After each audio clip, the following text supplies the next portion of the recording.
This video is sponsored by SBO Digital Marketing. Join SBO Digital Marketing work from home opportunity.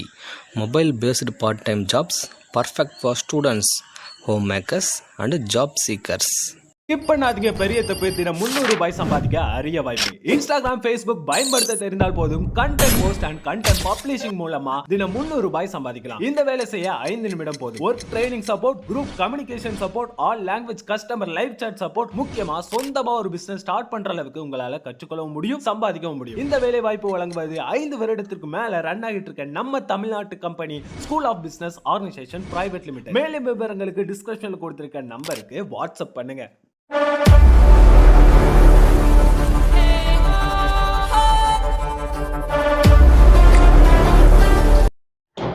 இன்றைக்கான வீடியோவில் நம்ம எதை பற்றி பார்க்க போகிறோம் அப்படின்றதுக்கு முன்னாடி நீங்கள் இன்னும் நம்ம சேனலை சப்ஸ்கிரைப் பண்ணலாம், மறக்காமல் சப்ஸ்கிரைப் பண்ணிட்டு பாருங்கள்.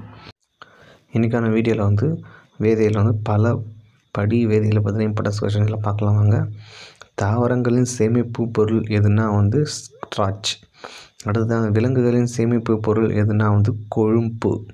அடுத்தது நீர் குழாய்கள் தயாரிக்க பயன்படுத்தப்படும் பொருள் எதுனா பாலிவினை குளோரைடு, அதாவது பிவிசி. அடுத்தது இயற்கை பலவடிகள் எவைனா கார்போஹைட்ரேட், புரதங்கள், செல்லுலோஸ், கைட்டின் மற்றும் லிக்கின். அடுத்தது புரத பல படிகள் எவைனா டிஎன்ஏ, நொதிகள், பட்டு, தோல், முடி, நகம், இறகுகள், விலங்குகளின் உரோமங்கள்.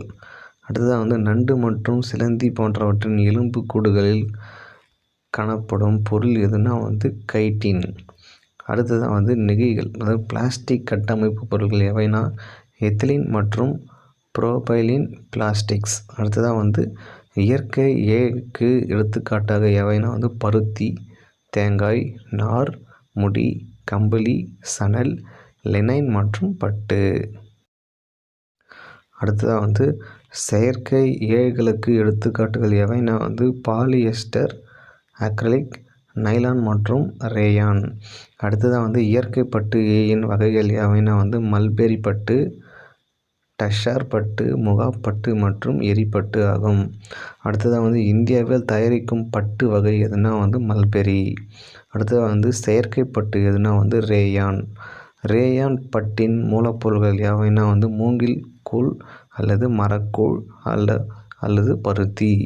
அடுத்து நைலானின் மூலப்பொருள் எதுனா பாலிமைடு. பாலி காட்டின் பகுதி பொருட்கள் யாவைனா பாலியஸ்டர் மற்றும் பருத்தி ஆகும். அடுத்ததான் பாலிவுலின் மூலப்பொருள்கள் யாவைனா பாலியஸ்டர் மற்றும் கம்பளி. அடுத்து பிஇடி என்பதன் விரிவாக்கம் என்ன பாலியத்தின் டெரிப்தோலேட். பாலியத்தின் டெரிப்தோலேட். அடுத்தது நீர் குடுவைகள் மற்றும் கொள்கலன்கள் தயாரிக்க பயன்படும் பலபடி பொருள் எதுனா பாலியத்திலின் டெரிப்தோலேட். அடுத்ததாக தமிழ்நாட்டில் பிளாஸ்டிக் தடை செய்யப்பட்ட நாள் எதுனா 1/1/2019. அடுத்ததாக பார்க்ரீசன் என்ற முதல் நெகிழியினை உருவாக்கியவர் யாருன்னா எட்மண்ட் அலெக்சாண்டர் பார்க்ஸ். அடுத்தது ஒரு ஆண்டின் உலகம் முழுவதும் பயன்படுத்தப்படும் நெகிழிகளின் அளவு எவ்வளோனா 1 ட்ரில்லியன், ஒரு நிமிடத்திற்கு 2 மில்லியன் ஆகும். அடுத்தது மறுசுழற்சிக்கு அனுப்பப்படும் நெகிழிகளின் அளவு என்னென்னா விடை 1-3% அல்லது 9% பிளாஸ்டிக்.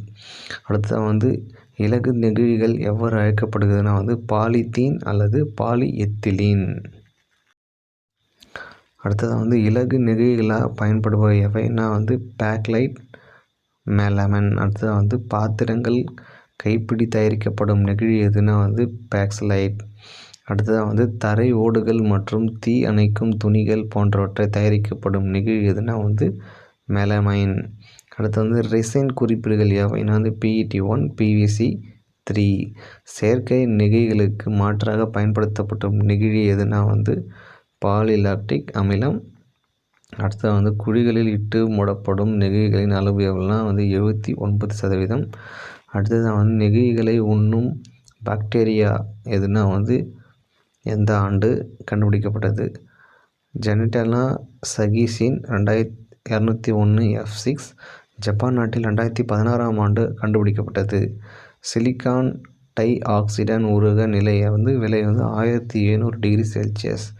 கண்ணாடியின் மூலப்பொருள் யாவைனா சிலிக்கான் டை ஆக்சைடு. அடுத்ததாக எல்பிஜி சிலிண்டரில் உள்ள வாயுக்கள் யாவைனா புரோபேன் மற்றும் பியூட்டேன். அடுத்ததாக எல்பிஜி சிலிண்டர் வாயுவில் துர்நாற்றத்தை தரும் வேதிப்பொருள் எதுன்னா மெர்கேப்பன். இந்தியாவில் இயற்கை வாயு கிடைக்கும் இடங்கள் எவைனா கிருஷ்ணா, கோதாவரி படுகைகள் மற்றும் தமிழ்நாட்டில் காவேரி டெல்டா ஆகும். சாண எரிவாயுவின் வேதிப்பொருள் என்னன்னா மீத்தேன். அடுத்தது அழுத்தப்பட்ட இயற்கை எரிவாயுவின் சிஎன்ஜி உள்ள வேதிப்பொருள் எவைனா மற்றும் அதன் சதவீதம் என்னென்னா மீத்தேன் 88.5%. நிலக்கரி வாயுக்களில் உள்ள பகுதி பொருட்கள் யாவைனா hydrogen, methane, carbon dioxide. நீர்வாயு எதிலில் தயாரிக்கப்படும் நிலக்கரி. அதிக அளவில் நிலக்கரி இருப்பை கொண்டுள்ள நாடு அமெரிக்க ஐக்கிய நாடுகள். நிலக்கரி உற்பத்தியில் இந்தியா உலக அளவில் எத்தனாவது இடம்னா 3வது இடம். அதிக தரம் வாய்ந்த நிலக்கரி எதுனா ஆந்திரசைட். இன்றைக்கான இம்பார்ட்டன்ட் வீடியோவில் பார்த்துட்டோம். நன்றி.